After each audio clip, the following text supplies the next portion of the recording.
కాకినాడ జిల్లాలో జనసేన పార్టీకి కొందరు నేతలు ఇబ్బందిగా మారుతున్నారా? డిప్యూటీ సీఎం పవన్ కళ్యాణ్ సొంత ఇలాకాలో నేతల వ్యవహార శైలి పార్టీకి మచ్చ తెచ్చే విధంగా మారిందా?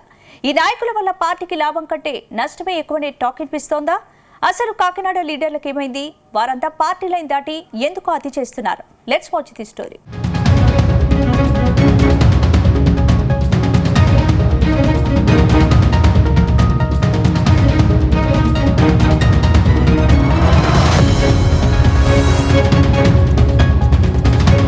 జనసేన పార్టీకి కాకినాడ జిల్లా కంచుకోట.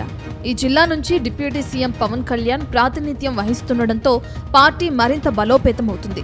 కానీ పార్టీలో కొందరికి మాత్రమే ఎక్కువ ప్రాధాన్యత దక్కుతుందని ఆరోపణలు వస్తున్నాయి. రాష్ట్రంలో ఎక్కడా లేని విధంగా ఒక్క కాకినాడ జిల్లా అధ్యక్షునికే పదవుల పందెరం జరుగుతోందనే విమర్శలు ఉన్నాయి. అయినా ఆయన దానిని నిలబెట్టుకోకుండా ఇంటి గొడవలు పార్టీపై రుద్దుతున్నారన్న ఆరోపణలు గుప్పుమంటున్నాయి. కాకినాడ జిల్లా పార్టీ అధ్యక్షుడిగా, పెద్దాపురం నియోజకవర్గ పార్టీ ఇన్ఛార్జిగా, పిఠాపురం అసెంబ్లీ 5 మెన్ కమిటీ సభ్యునిగా, జిల్లా కేంద్ర సహకార బ్యాంక్ చైర్మన్గా ఆయన పనిచేస్తున్నారు. ఈ పదవులతో పాటు కొంతకాలం కాకినాడ అర్బన్ డెవలప్మెంట్ అథారిటీగా పిలిచే కౌడా చైర్మన్గానూ పనిచేశారు. అనంతరం కౌడాకు రాజీనామా చేశారు. అయితే ఆయన ఎన్ని పదవులు నిర్వహిస్తున్నా పార్టీకి ప్రయోజనం లేదని జనసేన నేతలు గుసగుసలాడుకుంటున్నారు.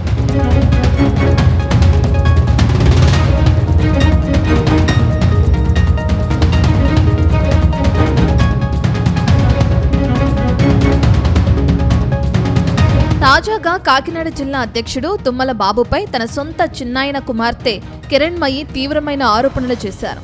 తనకు వారసత్వంగా వచ్చిన 90 సెంట్ల భూమితో పాటు ఉమ్మడి ఆస్తిగా వచ్చిన ఇంటిని కూడా ఇవ్వకుండా బాబు అడ్డుకుంటున్నాడని జిల్లా కలెక్టర్కు ఫిర్యాదు చేశారు. అలాగే డిప్యూటీ సీఎం పవన్ అన్న, మా అన్న నాకు అన్యాయం చేస్తున్నాడు, నువ్వు న్యాయం చెయ్యన్నా అంటూ రోడ్డెక్కారామె. అధికారులందరికీ వినతులిచ్చారు. అయితే ఈ విషయం పవన్ దృష్టికి వెళ్లకుండా తన అన్న అడ్డుకుంటున్నాడంటూ తీవ్రమైన ఆరోపణలు చేశారు. ఎప్పుడైతే ఆమె కలెక్టర్కు ఫిర్యాదు చేసిందో అప్పుడే జనసేన పరువు పోయిందని వీర మహిళలు ఆరోపిస్తున్నారు. పవన్ ప్రాతినిధ్యం వహించే పిఠాపురంలో 5 మెన్ కమిటీ సభ్యునిగా ఆయన కొందరికి మాత్రమే ప్రోత్సహిస్తున్నారన్న ఆరోపణలు వెల్లువెత్తుతున్నాయి.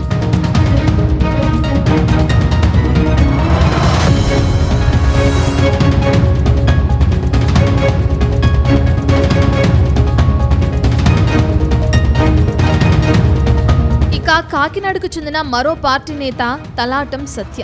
ఈయన పెద్ద ఎత్తున రియల్ ఎస్టేట్ వ్యాపారాలు చేస్తున్నారు. తన వ్యాపారం కోసం ఓ మంత్రి పేరు చెప్పుకుని తానే కౌడా చైర్మన్ అని తిరుగుతున్నారని రియల్ ఎస్టేట్ వ్యాపారులు ఆరోపిస్తున్నారు. పార్టీలో సీనియర్ కాకున్నా మంత్రితో తనకు బంధుత్వం ఉందంటూ ఆయన కాకినాడ అర్బన్ డెవలప్మెంట్ అథారిటీ కార్యాలయంలోనే ఉంటూ చక్రం తిప్పుతున్నారని పార్టీ నాయకులు ఆరోపిస్తున్నారు.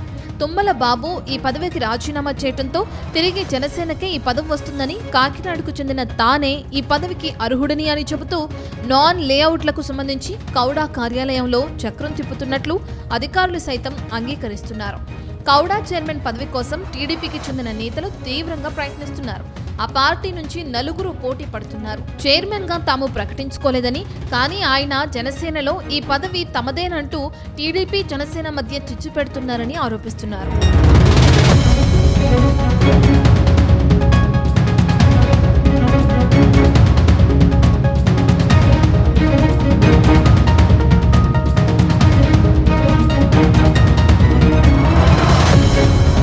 మరోవైపు జనసేనలో నూతనంగా చేరిన తోటా సుధీర్ అనూహ్యంగా పౌర సరఫరాల సంస్థ రాష్ట్ర చైర్మన్ అయ్యారు. అంతటితో ఆయన సరిపెట్టుకోలేదు. కాకినాడ సంత చెరువు వద్దనున్న దేవాదాయ శాఖకు చెందిన కనకదుర్గ అమ్మవారి ట్రస్ట్ బోర్డు చైర్మన్ గా కూడా ఆయనే కొనసాగుతున్నారు. దీంతో ఆయన జోడు పదవులలో ఎలా సాగుతారు? ఇది రాజ్యాంగ విరుద్ధమని జన సైనికులే మండిపడుతున్నారు. పౌర సరఫరాల సంస్థ రాష్ట్ర చైర్మన్ గా ఉన్నారు. కాకినాడలోనే పీడీఎస్ బియ్యం పట్టుబడుతున్నాయి. అధికారులు దాడులు చేస్తున్నారు. బియ్యం దొరుకుతూనే ఉన్నాయి. రాష్ట్ర చైర్మన్ గా కాక చిన్న ఆలయ చైర్మన్ గా ఆయన వ్యవహరించడం వల్లే ఆయన మాట అధికారులు వినటం లేదంటూ జనసేన నేతలు ఆరోపిస్తున్నారు.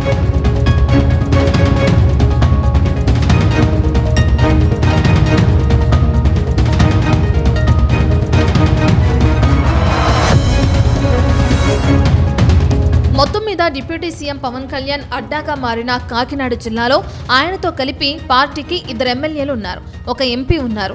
ఇలాంటి నాయకుల వ్యవహార శైలి వల్ల పార్టీకి ఇమేజ్ పెరగటం లేదు. కానీ డ్యామేజ్ మాత్రం పెద్ద ఎత్తున జరుగుతుంది. ఇదే సమయంలో అక్కడ తెలుగుదేశం పార్టీ మరింత బలపడుతుంది. తాము బలహీనపడుతున్నామని పార్టీ ఆవిర్భావం నుంచి పనిచేస్తున్న వారు వాపోతున్నారు. అధినేత పవన్ కళ్యాణ్ క్రమశిక్షణ కమిటీ చైర్మన్ వేములపాటి అజయ్ కుమార్ దృష్టి సారించి క్రమశిక్షణ నెలకొల్పాలని ఆ పార్టీ నేతలు కోరుతున్నారు. చూడాలి మరి జనసేనలో ఈ గొడవలకు పవన్ కళ్యాణ్ ఎలా చెక్ పెడతారో.